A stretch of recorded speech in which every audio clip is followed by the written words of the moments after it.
Sa bawat pusong nagmahal, may kwentong hindi pinili ng tadhana pero pinili ng damdamin. Dito sa ating channel, bibigyang buhay natin ang mga bawal pero tapat na pag-ibig.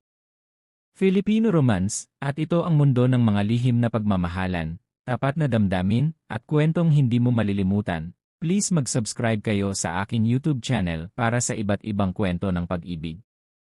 Pagkatapos ng agahan, kanya-kanyang balik sa kwarto ang lahat. Si Jade, bitbit ang mug ng kape, bumalik sa guest room sa itaas. Binuksan niya ang kurtina. Malawak ang tanawin, palayan, asul na langit, at ang tahimik na bakuran kung saan kanina lang ay halos magdikit na ang hininga nila ni Rico. Napahigop siya ng kape. Mainit. Pero hindi kasing init ng pakiramdam niya sa loob. Nagbukas siya ng cellphone at kunwaring nag-scroll, pero ang totoo, parang may kung anong gumugulo sa dibdib niya. Lalo nang marinig niya ang mahinang katok sa pinto. Tok tok tok. Jade, gising ka pa? Boses ni Rico. Mahinang-mahina pero klaro. Pasok ka, sagot niya. Pumasok si Rico, nakasuot pa rin ng white shirt at gray jogger pants, pero mukhang bagong paligo, basang-basa pa ang buhok, at may amoy ng sabon at kulog na agad kumalat sa kwarto. Wala lang, naiinip ako sa kwarto. Baka gusto mong may kausap, anya, habang pumwesto sa upuang malapit sa kama. Wala namang problema, sagot ni Jade. Umayos siya ng upo sa kama, nakaluos na baby pink tank top at pajama shorts. Mukha siyang relaxed, pero sa loob-loob niya, hindi ito ordinaryong sandali.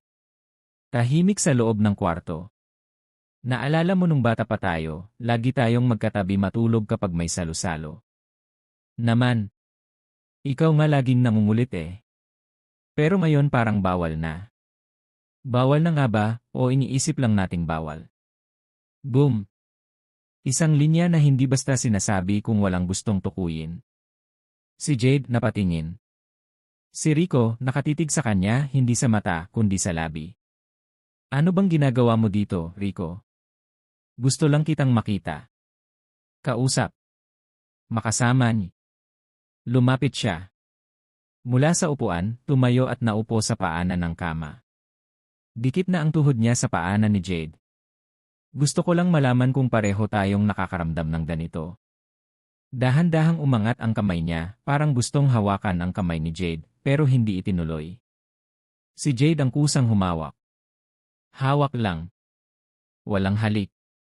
Walang yakap. Pero damang-dama ang panginginig. Rico, bulong niya. Huwag kang matakot, sabi ni Rico. Hindi ko gagawin ang ayaw mo. Tumahimik sila. Nagkatinginan. Hindi naglapit ang labi pero parang naghihintayan.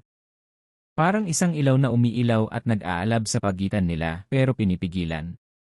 Sa dulo, si Rico ang tumayo. Baka hindi pa ngayon. Pero alam kong pareho nating nararamdaman to, sabay ngiti. At lumabas siya ng kwarto, tahimik. Naiwan si Jade, hawak pa rin ang kape na ngayon ay malamig na. Pero ang dibdib niya mainit pa rin.